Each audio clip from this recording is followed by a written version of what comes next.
Je m'appelle Jean-Pierre Vercamer, je suis associé et commissaire aux comptes du cabinet Deloitte, qui est très présent sur le secteur associatif, à la fois pour l'expertise comptable avec Inextinso et la partie Deloitte pour le commissariat aux comptes. La loi ESS, elle a apporté, je dirais, peu de choses et beaucoup de choses en même temps. Elle a surtout apporté quelque chose pour la partie sociale et solidaire. Pour l'ensemble du secteur associatif, ça n'est pas forcément une révolution.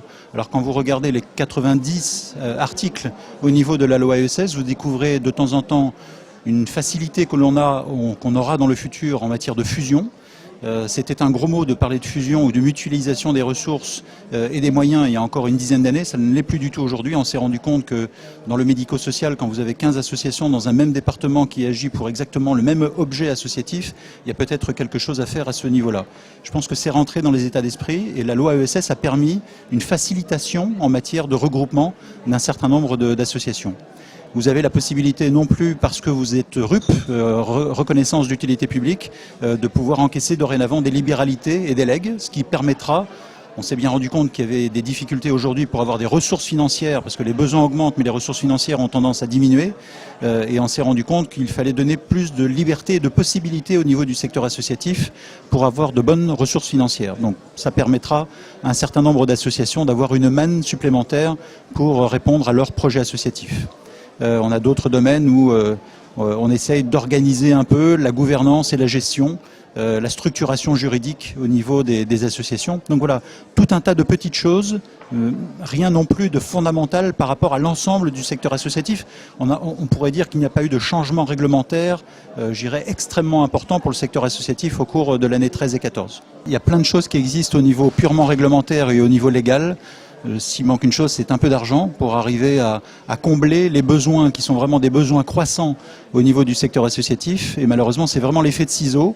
C'est 30 000 nouvelles associations par an.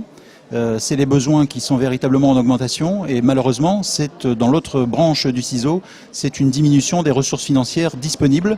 On dit souvent c'est la fin de l'État-providence qui est réglé jusqu'à 55% des dépenses au niveau de l'ensemble du secteur associatif. Ça n'est plus du tout le cas.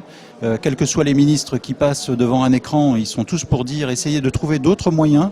Regardez ce qui se fait dans le fundraising, regardez ce qui se fait dans le crowdfunding, essayez, alors grâce à la loi ESS, il faut reconnaître, essayez de récupérer davantage de legs et de libéralité au niveau de vos propres structures. Mais je pense que la clé de du futur et de la possibilité de développement et de réponse pour apporter des solutions à tous ces besoins, c'est d'avoir effectivement les ressources financières qui vont avec. Je pense qu'il y a différents efforts à faire. J'ai une conférence cet après-midi sur la mesure de performance et je pense qu'on peut être encore plus efficace dans la gestion des moyens que l'on a au niveau de l'association. Que ce soit des moyens financiers, que ce soit des moyens ressources humaines ou même des moyens techniques. Il y a encore tout un tas d'outils à développer pour bien utiliser l'argent qui a été apporté. Donc, j'irais, avant de trouver des sommes supplémentaires, pour les sommes que l'on a récupérées, essayons de les utiliser encore mieux. Je dis souvent que dans une période de crise, les 100 euros, finalement, ont plus de valeur que 100 euros en période de croissance. Parce que dans une période de croissance, on ne regarde pas trop la manière dont cela va être utilisé. Aujourd'hui, le donateur, le financeur, quel qu'il soit, l'État encore important, le bénéficiaire regarde ces 100 euros, je dirais quel est le taux de mission sociale et quel est le retour que l'on va avoir véritablement pour le projet associatif. Après rechercher de l'argent, j'aurais de très belles histoires à raconter sur le fundraising. C'était pas très dans l'esprit français, c'était plutôt dans l'esprit de personnes habitant dans les pays anglo-saxons ou outre-Atlantique. Il y a de très très belles expériences de personnes qui ont franchi le côté latin que l'on peut avoir, c'est péché de parler d'argent et c'est péché de parler d'association en même temps. Elles ont dépassé cet aspect-là, elles ont récupéré des sommes qui sont... On a presque un doute quand on entend ces sommes-là, mais certaines fondations ou associations françaises ont récupéré jusqu'à plus de 100 millions de dollars en allant simplement aux États-Unis, en allant voir un grand donateur et en expliquant clairement quel était le projet associatif. Ça peut avoir, je dirais, un impact derrière. C'est que cette personne-là ne donnera pas d'argent, j'allais dire gratuitement. Elle demandera à être incluse dans un conseil d'administration, dans un comité d'audit, apporter ses conseils et ses orientations au niveau du projet associatif. Mais on a une possibilité de découvrir de nouveaux grands donateurs au niveau du secteur associatif.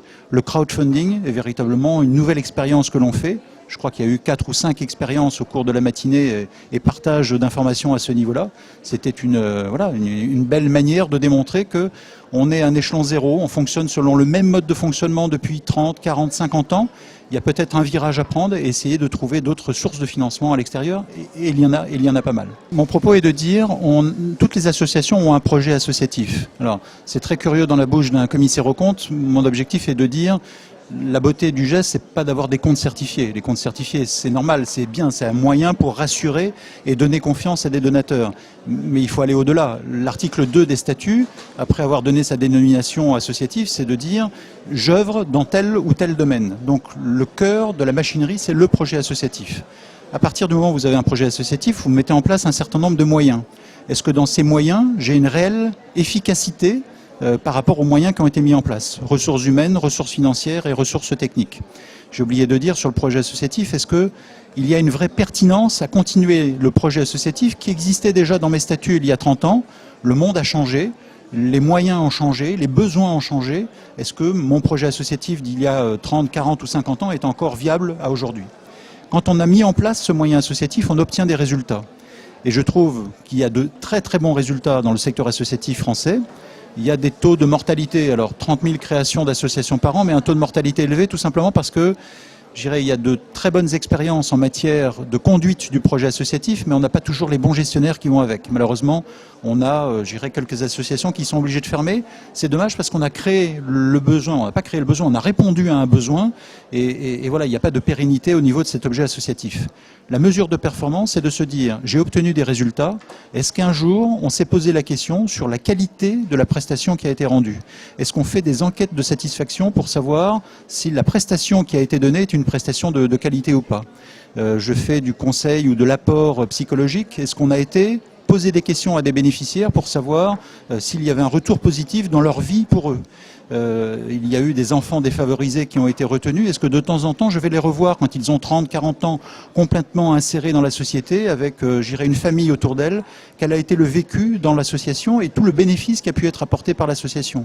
Je vais dans un hôpital, est-ce que, en tant que patient, j'ai un retour aussi sur la qualité des soins qui m'a été apporté?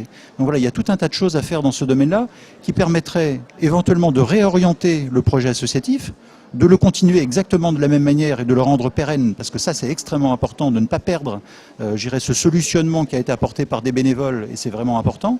Et puis de temps en temps, soit de se fusionner, soit de se mutualiser avec d'autres, ou de réorienter le projet associatif sur lequel on est amené à servir. Je vais même plus loin que ça, il y en a qui font l'enquête d'évaluation, ils le partagent en conseil d'administration et ils le gardent. C'est-à-dire qu'il n'y a aucune communication qui est faite à l'extérieur, donc on a un vrai savoir-faire et il n'y a aucun faire-savoir qui est donné par rapport à ce projet associatif décliné par certaines associations ou fondations. Mon message, c'est vraiment, j'allais dire, c'est presque dans des temps qui sont quand même des temps compliqués, c'est un peu un vaccin contre la morosité, c'est de dire, il y a plein de choses qui sont très bien faites, essayer de les rendre encore plus efficaces et surtout essayer de communiquer, essayer d'avoir un peu d'introspection dans ce qui est fait au quotidien pour voir si on peut encore améliorer les choses. En termes d'association, j'ai entendu ce matin, et ça n'est absolument pas vrai, les Français seraient moins généreux que dans d'autres pays européens ou outre-Atlantique. J'avais fait l'année dernière une conférence sur l'analyse comparative des structures associatives à travers le monde et on a vu que ce n'était pas du tout la vérité. Simplement, elles ont un historique qui est complètement différent. Il y a une pression ou pas de la part des impôts dans certains pays. Les impôts aux États-Unis sont bien moindres que le niveau, c'est pas du tout un commentaire, je dirais, c'est un simple constat. Le niveau d'impôt est fort au niveau de la France. Donc l'État, pendant longtemps, a récupéré une manne financière grâce aux citoyens et a pu réalimenter le secteur associatif ou a pu faire directement en tant qu'État, au niveau des départements, des collectivités locales, un certain nombre de choses. Donc il faut être très prudent dans la comparaison. Et moi je trouve qu'il y a un vrai engouement de la part du citoyen français.